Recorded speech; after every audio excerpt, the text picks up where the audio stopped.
আলহামদুলিল্লাহ, ফেসবুক থেকে হাতে পেলাম এই মাসের পেমেন্ট। কত টাকা পেমেন্ট পেলাম জানতে হলে পুরো ভিডিওটা দেখতে হবে। আসসালামু আলাইকুম, হ্যালো আর জেলাবার কি অবস্থা সবাই কেমন আছেন? তা আমি আপনাদের দোয়া এবং ভালোবাসায় অনেক ভালো আছি। সকালবেলা ঘুম থেকে উঠে ডিরেক্টলি চলে আসি সৌরভ ভাইয়ের এখানে। সৌরভ ভাইয়ের এখানে আসছিলাম মূলত চা খাওয়ার জন্য, আর আমি রেগুলারলি সৌরভ ভাইয়ের এখানেই এসে বসি। সৌরভ ভাইয়ের এখানে আসার সাথে সাথে সৌরভ ভাইকে বললাম যে আমার জন্য একটা চা তৈরি করেন। সৌরভ ভাই বলতেছিল আচ্ছা ঠিক আছে বসো, আমি চা তৈরি করতেছি তোমার জন্য। সিরিয়াসলি একটা কথা বলি ভাই, আজকে যে ফেসবুকের পেমেন্ট ঢুকবে এই সম্পর্কে আমার কোনো ধারণাই ছিল না, কারণ আমি জানি যে এখনো 3-4 দিন পরে ফেসবুকের পেমেন্ট ঢুকবে। মূলত আমি ঘুম থেকে উঠে আসছিলাম আজকে অন্য একটা ব্লগ ভিডিও তৈরি করার জন্য, যার কারণে সৌরভ ভাইয়ের কাছে আসছিলাম। সৌরভ ভাই চা বানানো অবস্থাতে আমার ব্যাংক থেকে SMS আসলো যে আমার ফেসবুকের টাকা ঢুকছে ব্যাংকে। আমি তো খুশিতে আত্মহারা হয়ে যাই SMS-টা দেখার পরে, কারণ আমি এই মাসটাতে প্রচুর পরিমাণে হাত শর্টের অবস্থায় ছিলাম, যার কারণে কোথাও ঘুরতেও যাইতে পারিনি, ঠিক মতো কোথাও খাইতেও যাইতে পারিনি, যার কারণে ভিডিও বানাইতে পারি নাই। যাই হোক, চাটা খাওয়া শেষ করে ডিরেক্টলি সৌরভ ভাইকে বললাম যে আপনি আজকে আমার ক্যামেরাম্যান হবেন।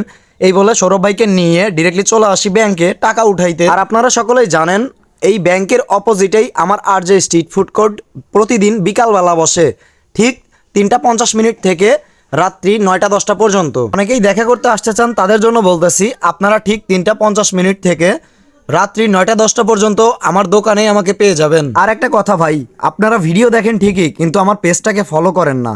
আপনারা ফলো না করলে আমি অনুপ্রেরণা পাবো না, আমি ভিডিও ঠিক মতো বানাইতে পারবো না। তাই যারা এখনো পেজটিকে ফলো করেননি তাড়াতাড়ি ফলো করে দিন, আমিও আপনাদের ভালোবাসায় নতুন নতুন ভিডিও নিয়ে আসতে পারবো। যাই হোক, এবার ফালতু কথা বাদ দিয়ে চলুন মূল ব্লগে ফিরে যাওয়া যাক। ব্যাংকে আসার পরে দেখি আমার দুলাভাই কাউন্টারে বসে আছে। তো দুলাভাইকে বললাম আপনি এপাশে আসেন, আমি টাকা বের করব। তো বলতেছে ব্যাংক থেকে SMS আসছে। আমি বললাম হ্যাঁ ভাই, ব্যাংক থেকে SMS আসছে, ব্যাংকে টাকা ঢুকছে। দুলাভাই আমাকে বলতেছিল যে বিগত পেমেন্টে তুই তো কিছু খাওয়াইছিস, যাই হোক এই পেমেন্টে 1000 টাকা রেখে দিব, ওই 1000 টাকা দিয়ে যা হয় আমরা সবাই মিলে খাবো। তো আমি বললাম আচ্ছা ঠিক আছে রাইখেন, আগে আপাতত চেকটা তো দেন। আমি 1000 টাকা দেওয়ার কথা বলার সাথে সাথে ভাই আমাকে চেকটা ধরিয়ে দিল এবং ক্যাশ কাউন্টারে যাইতে বলল।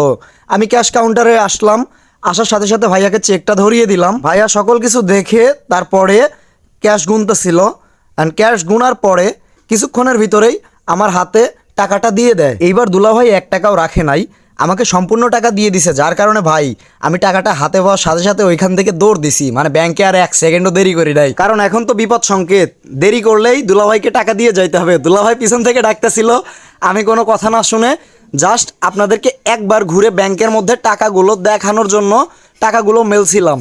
তারপরে ডিরেক্টলি ওইখান থেকে বের হয়ে চলে আসি সৌরভ ভাইয়ের দোকানে সম্পূর্ণ টাকা গুনবো বলে। আমি টাকা গুনলে আমার সাথে অনেকেই যারা ভিডিও দেখেন তারাও টাকা গুনেন। যাই হোক, আপনারাই প্রেডিকশন করেন যে কত টাকা পাইছি। তো আজকের মতো এ পর্যন্তই, দেখা হচ্ছে এর পরের কোনো ভিডিওতে। সবাই পেজটাকে ফলো দিয়ে পাশে থাকবেন এবং আমাকে অনুপ্রেরণা যোগাবেন, যাতে আমি আপনাদের জন্য নিত্য নতুন ভিডিও নিয়ে আসতে পারি। সবাই ভালো থাকবেন, সুস্থ থাকবেন, আল্লাহ হাফেজ।